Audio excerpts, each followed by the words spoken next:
Okay. Well, I want to welcome you all. I guess we are going to start. So it looks like we've got a compact audience. So you can hear me. Good. That's good. My voice does not carry, so I'm glad I'm wired up. I'm Terry Moore. I'm the CEO of MCCI, which is a company in the United States. We're a systems engineering company. It's been around for about 30 years. Of course, we haven't been doing LoRaWAN that long, but we've been doing LoRaWAN for 10 years or so now. So my talk is build, buy, or modify. This was my reminder to make sure I'd be here, because I'm running a booth out there. So our background in LoRaWAN has been very much based on open source. LoRaWAN is sort of unique in the technologies I've been involved with, both telecoms and otherwise in the computer business, in that much of the development has been driven by open source and community efforts like the Things Network. I run the Things Network New York, and so I'm a big enthusiast of community-based technology development because of the benefits for the community. This gives you a different attitude about the make versus buy versus build kind of thing. So when you're building a system, there are a lot of components, and some of the components you have to buy. You're not going to make chips yourself. You're going to buy those. You might buy a network server from the Things Industries, and because you don't want to run a network yourself, and I always recommend that to our customers actually, because I know the pain of running a network. But the key thing is it has to be something, if you're going to buy something, it has to be something that somebody else is going to buy too, or it's going to be very expensive, because you're going to be, all of your vendors' development costs are going to be paid by you. So you want to make sure when you're buying that it's a commodity. There's another thing we're going to consider when I get to the end of the talk, if there's time. Modifying is often a good option if there's somebody either in the open source world or a vendor who has a good starting point that's close to what you need. Oftentimes your sensors in particular, if you're doing a vertical application, the sensors will be close to what you need, but won't be exactly right. And since if you look at the value chain, the data that you acquire with the sensors is what's most important to your economic customers. This is where you're most likely to want to do a modification, because this is what your customers are going to see, and so that's where your value is. And of course, building is when there's nobody who's got what you need. You can still use platforms, you can still use starting points. If you're building a device, you're going to use somebody's chips, right? You're going to use somebody's modules. You're never going to build, in the real world, you're never going to build anything completely from scratch. But there is a use case for designing a product to the specific purpose. So MCCI has customers who, for example, we have a customer who's monitoring mice in cages. There wasn't anything even close for monitoring mice in cages for research. This is for obesity research. And they've sold a bunch of them because it turns out there are a lot of people who use mice to test drugs for obesity. We had to build something. We built, in that case, you build off open source and so forth, and then you use sort of standard manufacturing techniques. The trade-offs are, of course, there's the development cost. There's the time to market. There's just the sheer headache of manufacturing something yourself. It's not something that you can just get a bunch of software developers and say, let's go build something and have a good experience. Because people have spent 100 years learning how to manufacture things, and that knowledge isn't always something you can find on the web. It's just know-how. How do you handle stock? How do you handle things? So there are a bunch of factors in this. Timelines, scalability. You have to consider how big volume is your customer going to use? I'm talking about customers. It might be an internal customer, right? If you're starting your own business and this is what you're going to do, then you're your own customer in some sense. But in a lot of cases for engineers, you're not necessarily the decision maker in the way the customer is who's going to be deploying the system. So there's budget, there's the scalability. You know, can you, if you're building something and it's a successful product, can you scale the manufacturing process in the case of success? If you're buying something, can your vendor support you through the life of the product? Maintenance and support, though, is the one that people don't often think about. You know, I've been doing industrial controls pretty much my whole career, and I'm an old guy. My first industrial control system I deployed in 1977. And I know because I got a call that there are a few systems that we sold in 1987 that were still being used a couple of months ago. So that's like, what, 40 years, roughly? When you're an engineer who's designing the system, it's your job to think about those timescales.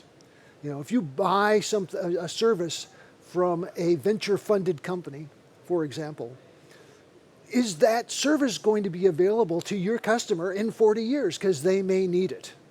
And if that system goes down, what's the consequence? Do they have to replace the entire system? You know, so that's like, you have to it's hard to think about this stuff, but you have to. You have to think about, you may have to think about the issue of spare parts. Now, it certainly is the case that today you can find things on eBay and whatnot, and you can keep systems that you designed 40 years ago running. But what about 40 years from now? So these are the things you have to think about, and at every place in the system where you make that decision, there are different constraints that come into play. You have to think through. It's a system. You know, system engineering, the reason LoRaWAN is difficult at all is because of the system problems. You know, we find that for our customers, the system cost dwarfs the cost of any of the individual components. You know, if somebody needs a $5,000 thing instead of a $500 thing, in the context of a $300,000 system, it doesn't matter unless you need 100 of them, you know. So there are a lot of these kinds of things, and labor is so expensive. I mean, labor is expensive in two ways. There's the cost of the engineer, and there's the time. When you have if you look at this from an MBA point of view, business kind of return on investment calculations, there's the time to money. If you delay a project by 9 months to get something done, all of the cost for all of the other people who are working on that project mount up. And that becomes a really big factor in the build versus adapt versus buy equation. Sometimes there's not a good answer, and you have to sort of make a guess. And of course, experience helps in doing that. But you have to, like, every time learn from your experiences and keep thinking about, oh, in this other case that isn't related at all, this problem occurred and it might happen here. System engineering is about learning to abstract and learning to sort of go away from, like, okay, the words say this and this is this kind of application, and see the common features in what's going on. So that's sort of the message of the talk. The only value here of me as an old guy giving a talk is that things last longer than you expect. And it's really important from a design point of view to keep that in mind. So there is, of course, the ecosystem fit, but we all know about that. Some of these things, it's really trying to get me off the stage now. So the open source is good for your customers because in open source hardware, open source systems, open source technology is good for your customers simply because in the inevitable case where something goes out of production or a company goes out of business, there are more options. So there's huge value to this.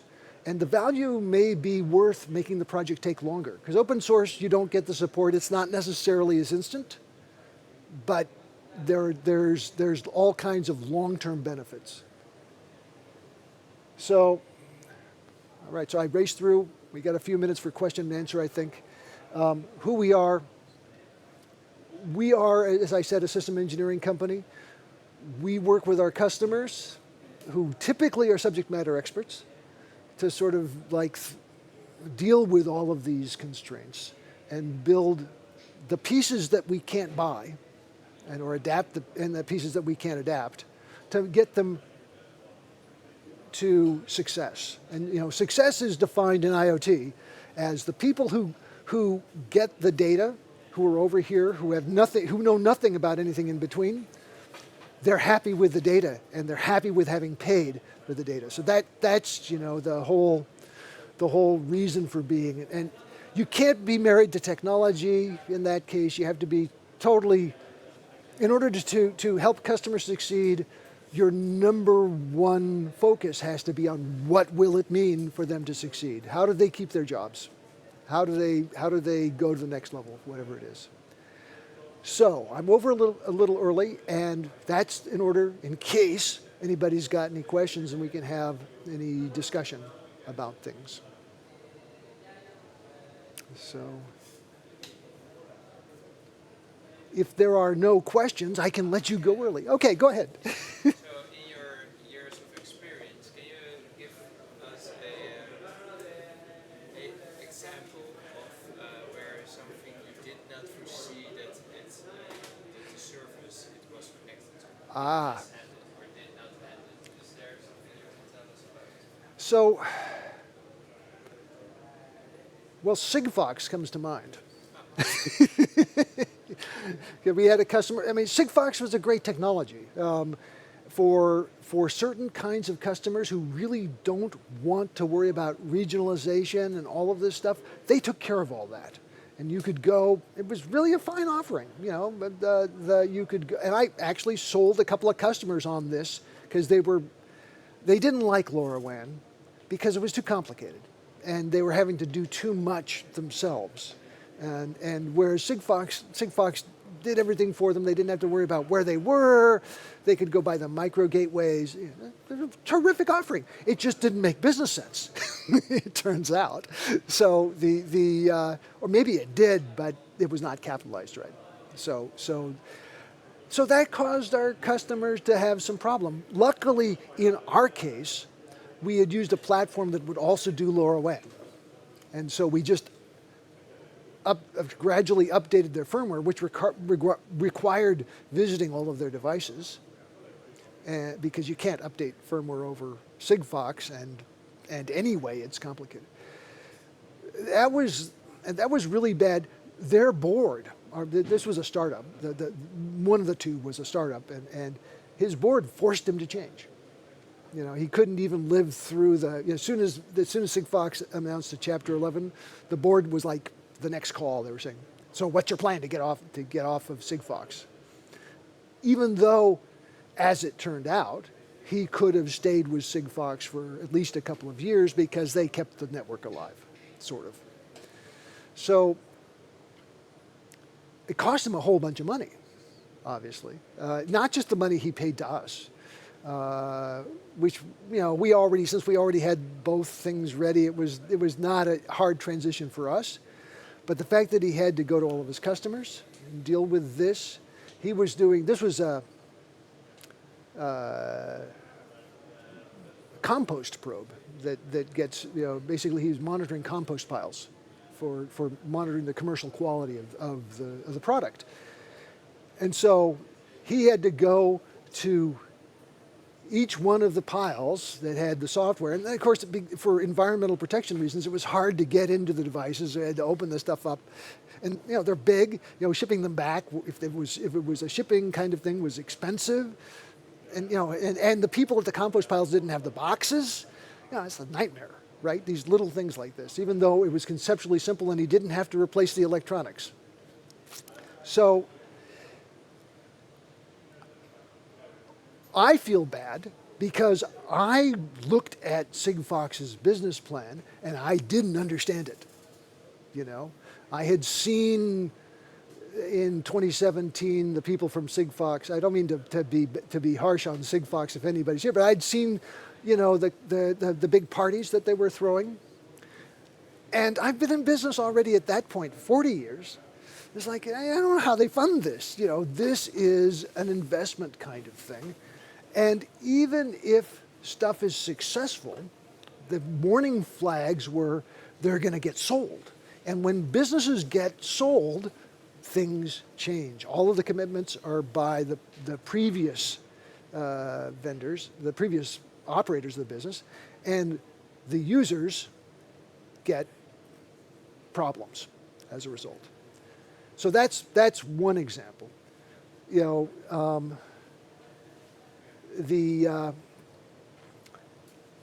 so generally when you're evaluating a vendor, you need to think about what's their plan, what's their exit strategy.